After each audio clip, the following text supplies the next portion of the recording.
Class? అందరికీ నమస్కారం. నా పేరు గాదం లలిత. నా కొడుకు గత 4 ఏళ్ళుగా 7th క్లాస్ నుంచి ఇప్పుడు 10th వరకు నా బాబు నారాయణ నందిగామ స్కూల్లోనే చదువుతున్నాడు.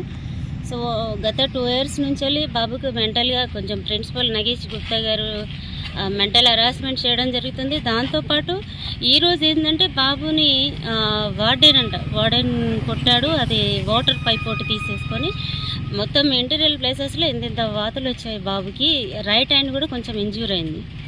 ఇప్పుడు మార్నింగ్ 8 o'clock జరిగితే మన నారాయణ స్కూల్ యాజమాన్యం మేము పట్టించుకోలేదు. బాబుకు ఫుల్ ఫీవర్ ఉంది, అసలు పట్టించుకోలేదు. మళ్ళీ నాకు కాల్ చేస్తే నేను 11-12 వరకు మణికొండ నుంచి నేను నారాయణ స్కూల్కి వెళ్ళడానికి నాకు 2 hours టైం పడుతుంది. అప్పటికెళ్ళి ప్రిన్సిపల్ గారికి చెప్పినా కూడా అసలు ఆయన ఏం రెస్పాండ్ అవ్వలేదు.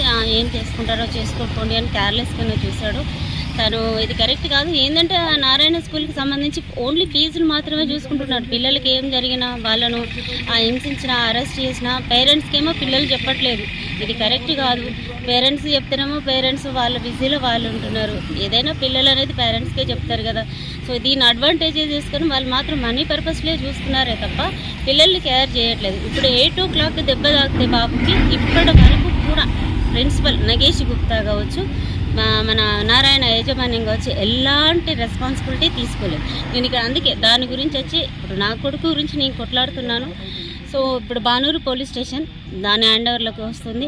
వీడికి వచ్చి కంప్లైంట్ ఇవ్వడం జరిగింది. బాబుకి వచ్చి 15 years అండి. ఇప్పుడు నా కొడుకు నాకు చెప్పుకున్నాడు కాబట్టి నిజం నాకు బయటపడింది. మరి చెప్పని పిల్లలు ఎంతమంది ఉన్నారు? ఓన్లీ వీళ్ళు మనీ పర్పస్లు మాత్రమే చూసుకుంటున్నారే తప్ప పిల్లలు ఏమవుతున్నారు అనేది వాళ్ళకు అనవసరం. సో పేరెంట్స్కి చెప్పినా కూడా వాళ్ళు అలానే చేస్తారు. వీళ్ళు ఏం చేసుకుంటారో చేసుకొని చాలా కేర్లెస్గా ఉన్నారు. ఎవరు? నగేష్ గుప్తా గారు.